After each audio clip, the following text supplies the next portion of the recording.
দেখো, পূর্বের ভিডিওতে আমি তোমাদের দেখিয়েছিলাম ক নাম্বার প্রশ্নের সমাধান। এখানে আমরা লিখেছি ক এর প্রশ্নের সমাধান 3, 5 এবং 7। দেখো এখানে দেওয়া খ নাম্বারে দুইটা কাজ করতে হবে আমাদের। দেখো এখানে দেওয়া আছে এ প্রাইম নির্ণয় করতে হবে এবং সি বাদ বি এর মান নির্ণয় করতে হবে। এখন আমরা সর্বপ্রথম এ প্রাইমটা নির্ণয় করে ফেলি। দেখো এ প্রাইম আমরা জানি বের করতে হবে। এ প্রাইম মানে হচ্ছে ইউ মাইনাস এ। এখন এখানে দেখো ইউ আমি লিখেছি 1, 3, 5, 7, 9, অর্থাৎ আমরা বেজোড় যত সংখ্যা আছে নিতে পারবো, যেহেতু এখানে কোনো সীমাবদ্ধতা নেই। এখন দেখো ইউ মাইনাস এ এর কিন্তু সীমাবদ্ধতা আছে 3, 5, 7। এখন সুতরাং ইউ মাইনাস এ ইকুয়াল 1, 3, 5, 7, 9, মানে এবারে যা যা যা মাইনাস এ হচ্ছে 3, 5, ইউ মাইনাস এ ইকুয়াল 1, 3, 5, 7, 9 যত সংখ্যা আছে দিতে পারবা, সমস্যা নেই। মাইনাস 3, 5, 7।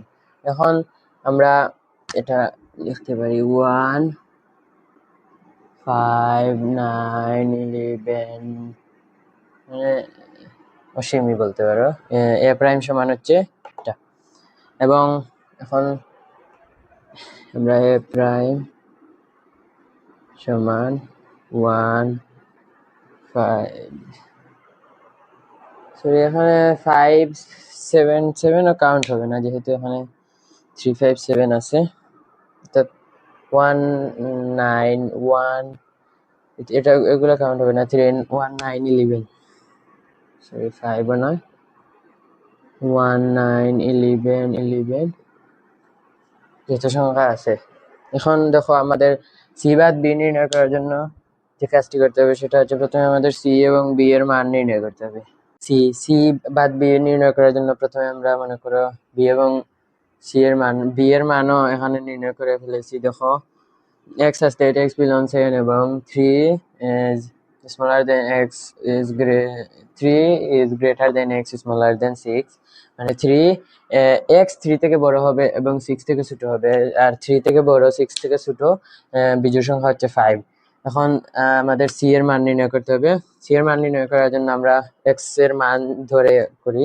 ধরো x ইকুয়াল 1 হলে x square equal 1 square equal 1। দেখো এখানে 1 ছোট, আর অতএব এটা কাউন্টেবল হবে না। যেহেতু এই এক সাইড কাউন্টেবল হবে না, সেহেতু অপর সাইড হলেও কাউন্টেবল, এটা হলেও কাউন্টেবল হবে না, কেননা দুইটা শর্তই মানতে হবে। দেখো এখন আমরা প্রথমে এই সাইডটা দেখি। x ইকুয়াল 2 হলে x square equal 2 square equal 4, এটাও হচ্ছে না। x equal to 3, x square 3 square 9, এই তো একটা হয়েছে। তাহলে এটা আমরা একবারই, সরি আমাদের 2টা করার কোনো দরকার ছিল না, কেননা এখানে 2 বিজোড় সংখ্যা না। দেখো এখানে, এবং আমরা দুইটা শর্তই যেহেতু মানতে হবে, সেহেতু দেখো এখানে স্কোয়ারের শর্তটা মেনেছে, 9 বড় এবং 5 ছোট। বলা হয়েছে এখানে দেওয়া আছে x স্কোয়ার বড় হবে এবং 5 ছোট হবে। দেখো 9 বড় 5 ছোট, এবং x cube equal 3 cube equal 27, 3 cube হচ্ছে 27, এটা 130 থেকে ছোট। অতএব 3 যেহেতু বিজোড় সংখ্যা, 3 কাউন্টেবল হবে। 3 কাউন্টেবল। 4 আমরা হিসাব করবো না, কেননা 4 বিজোড় সংখ্যা না। 5 কাউন্ট হিসাব করব। 5 হলে x square equal 5 square equal 25 হবে 5, এবং x cube equal 5 cube equal 125, 130। 5ও এখানে আমাদের এই সি সেটের এলিমেন্ট উপাদান হিসেবে কাউন্টেবল হবে। এখন দেখো যদি আমরা 6ও কাউন্ট করা যাবে না যেহেতু বিজোড় সংখ্যা না। 7 যদি কাউন্ট করি, দেখো 5 কিউব হয়েছে 125, 125, তাহলে 7 করলে অনেক বেশি হয়ে যাবে।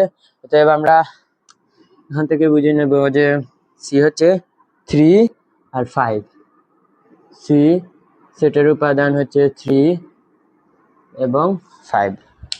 তো এখন আমরা সি এ প্রাইম তো বের করেছি, এখন আমরা সি বাদ বি নির্ণয় করব। তোমাদেরকে আমি দেখিয়েছিলাম কিভাবে বা বিয়োগ করতে হয়। এখন দেখো সি বাদ বি ইকুয়াল সি হচ্ছে 3 5 মাইনাস 5 ইকুয়াল 3। দেখো এই হচ্ছে তোমাদের এ প্রাইম আর এই সি বাদ বি, এটাই তোমাদের ক নাম্বারের সমাধান।